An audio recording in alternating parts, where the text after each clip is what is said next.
Recording by Kohinoor music studio Bakhri Bazar. हतार करे सिर खड़े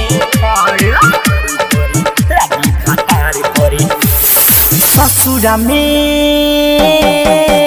जब जाइले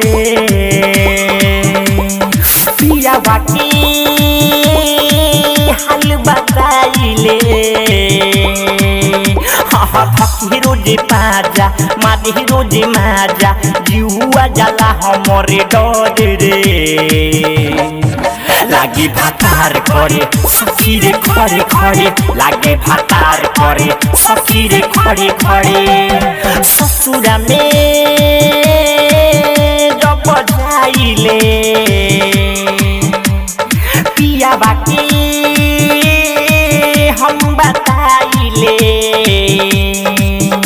अरे धोके हमें पाजा मादी रोजे माजा जुआ जाला हमरे डर रे मायरे लागे भातार करे सखी रे खड़े खड़े लागे भातार करे सखी रे खड़े खड़े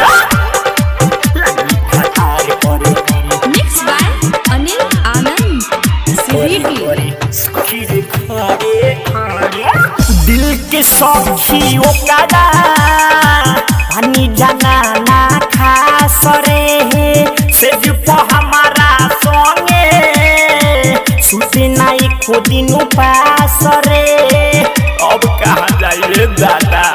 हाँ दिल के सखी ओकरा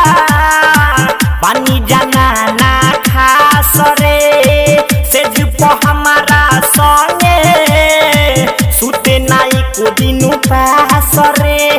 पलंग के पासी देवे रोजे नासी पलंग के पासी देवे रोजे नासी चीजवे पर रखेला नजर रे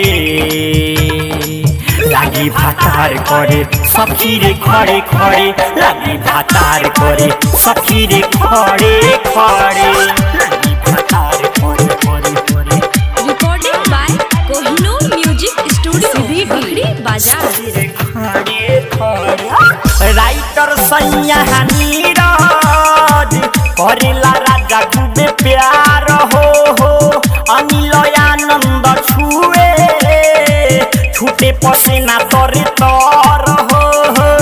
अब कहाँ जाइए